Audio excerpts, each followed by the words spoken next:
Assalamu alaikum warahmatullahi wabarakatuh.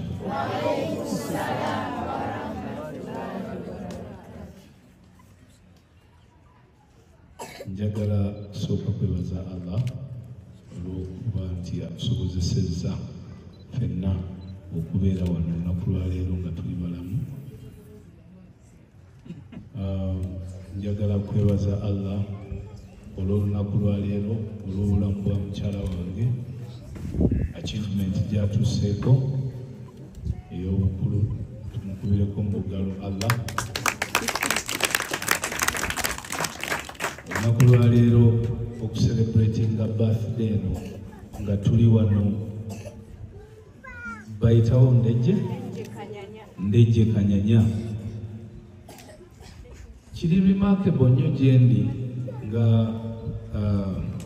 mwami wa Zwena era nga Musasali, lwansonga nti nze bino bye bintu ebimpa obulamu. Abalala gye banoonyeza ebirala, amamotoka, ebizimbe, ennyonyi, naye nze okuyamba n'okuddiza abantu kikimpa gaasi antambuza. Era eno organisation nabadde sigimanyiiko entegeke eyaleero, era mu mangu ddala kanneebaza abaana ba Gaggama Family ne Amber Heart Foundation wamu ne mukyala wange, lwansonga nti be bakoze initiative eno okulaba nti kino kikolebwa olunaku lwaleero. Mbadde siinaako idea, era oluŋŋambye gyekiro natuuse ewaka saamusanvu olwaŋŋambyeko nti ankya kunsaba omperekere tugenda ku foundation mugante eyo.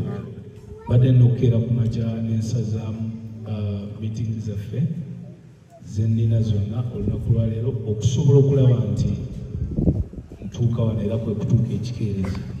Era awo ekikeerezi tusaba tusonyiwe, naye ensonga ebadde bwetyo. Kakati fasi ya okwongera okwebaza Hajat Nadia, Senka Eliya Salifu, Abakari Musa ne kolegi wange betukola ffenna, nti essanyu ly'okubeera omunnauganda kwe kulaba nti tuyambagana era nga tukolagana ng'abannauganda. Njagala tubakubireko engalo olw'okuvaayo ne mukola foundation okusobola okuyamba bannaffe abalina ebyetaago nga bino. Ogenze nomentioninga Haji nti oba Hajati agambye nti foundation eno si y'Abayisiraamu bokka, naye abaana enfunzi abatalina bazadde, abalina omu abatasobola ne bibalonze ne baba balina naye nga beetaaga buyambi. Kwegamba ekyo nekikulaga nti kivudde mu ddiini, batulala kifuuse ky'Abannauganda.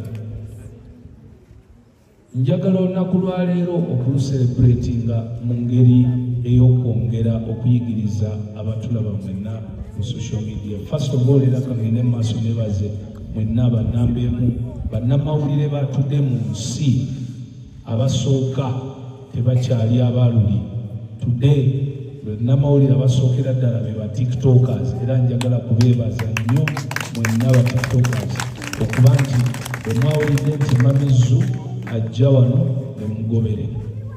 Njagala message eno egende eri abalaba TikTok ne amawulire amalala gonna nti bannange, buli we mulabanga Pepe Gulu oba famire ye tugenze maaso mu nsonga zino, tekitegeeza nti tulina, but rather tulumirwa wamu ne bannaffe ababa babeera mu bizibu ebyo ebiseera ebisinga. So tuddayo emabega ne tugamba akatono ke tulina katukakole ki, katukagabane n'abo abatusinga ku bwetaavu. Enkulaakulana y'eggwanga terigenda kukulaakulana mulundi gumu nga kitole, no, naye kamukamu gwe gujja okuba omuganda, nti buli muntu ayambibwako buli lwava mu mbeera embi, oyo ensi yaffe Uganda oba gavumenti yaffe eba efunyeemu development y'omuntu oyo. Ojja kwesanga nga bwe tuba n'abagagga 100, singa buli bagagga 100 bayambayo omuntu omu, kitegeeza eggwanga liba lifunye abantu 10 baba bayambiddwako. Bwe mpulira ebigambo bya school fees ne mpulira ebigambo by'okwebaka ndabira ddala ng'ebintu bino bisoboka, naye lwakuba nti abantu tebakiteekamu mwoyo okukola ki, okubikwatako. So n'olwekyo njagala kusaba nti engeri gye nabadde saategedde kiki kigenda mu maaso, ngenda kwerowooza tulabe kiki kye tusobola okukola. Saagala kusuubiza bye sisobola, naye ninawo bye mmanyi nti nze nga Bebekulu binyanguyira okukola. Ekisookera ddala ndi musanyufu era nti tuyimiridde mu ddiini yaffe y'Ekiyisiraamu. Ekyo kijja kuyadde baana bonna bajja, naye mu ddiini y'Ekiyisiraamu nti nno eno foundation esoose gye ngenzeeko nga eddiini ey'Ekiyisiraamu ekulembeddwa, era nsuubira nti nno wano wajja kubaawo akabasa akagenda okusooka eri bamaseeka bamufuti baani nti nno Bebekulu agenda bakuŋŋaanya tulabe kiki kye tusobola okukolera foundation eno okusinga otubuulirira obubuulirizi. Oluno tugende mu action tubeeko nekyotukola ng'abasiraamu. Nyinza obutabeera mutuukirivu nnyo mu kusaala esswala ettaano, naye nsuubira nti ndi mutuukirivu nnyo mu bintu ebisinga obukulu Katonda byasuubira mu muntu. Ndi mutuukirivu mu kwogera amazima ne bwe gaba galuma. Ndi mutuukirivu mu kuyamba n'okwagaliza. So ebyo nsuubira biyinza okusubstitutinga ebibi byange. So bamaseeka munneerinde, abakulira obuyisiraamu mu Uganda munneerinde, nzija ensonga endeeta tukwatire wamu tulabe kiki kye tusobola okukolera foundation y'obuyisiraamu eno gye tusanze endejje ng'evugibwa buyisiraamu ku mpera za basiraamu. Tujja kukwata nze ne famire yange, ekyo kisijja nakubuuza mukyala kuba kimanyi kyekigenda okuddako, nti tugenda gamba nti kasita tumaze Bridget tondeka ekiwaatule w'omwaka guno 2025 tusooka kubanga yinza okubagamba nti taliiyo. Tondeka ekiwaatule ow'omwaka guno 2025 nga tuli mu kalulu nga tulwana okukomyawo Pulezidenti Museveni asobole okwongera okukola n'okumaliriza ebintu ebimu nga bino bye tugenda okwogerako. Okay?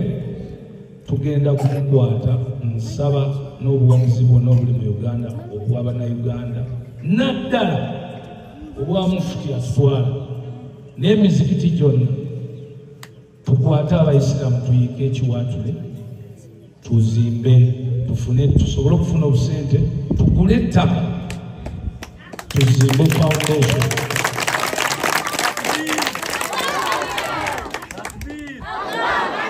Ngenda kiddamu nti omuyisiraamu ali ayinza okugamba nti nze sigenda mu ndongo, kati eno tegenda kuba ndongo, eno kugenda kuba kuddiza, kuno kugenda kuba kuyamba abaana baffe, abaana b'obuyisiraamu, kuno kugenda kuba kutoola, kuyamba bamulekwa nga tukozesa ekivulu.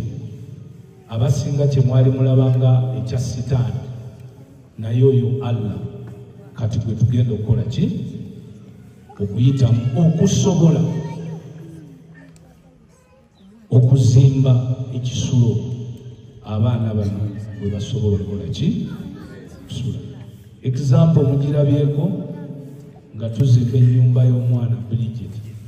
Sirowooza nti nno ekisulo kino kinaatulema bwe tuneekwata ng'Abayisiraamu, ate ne tukikola mu mutima omulungi nga tetwebuuzizza oba kino kituufu oba si kituufu. Ku Yidi eno nalabye abantu nga bakomplaininga ku batali Bayisiraamu ababadde mu mizikiti. Kunze nyinza okuddako wabbali ne ŋŋamba nti Allah ayita buli muntu, Allah ayagala buli muntu ayiga eddiini ey'Ekiyisiraamu. Kye tuyinza okunenya y'ensonga mu mutima gw'omuntu ekyo zerwa Allah oba zerwa bibyo kyekyokka ate ekyo tewali muntu yenna akimanyi okujjako ng'oyingidde mu mutima gwaki. So tulekeraawo okukyojjagana, simanyi ono yakoze ati ono yakoze ati. Tukole ebintu ebikyusa obulamu bwa bannaffe n'obwaffe. So n'olwekyo twondeke ekiwaatule 2025 tuzimbire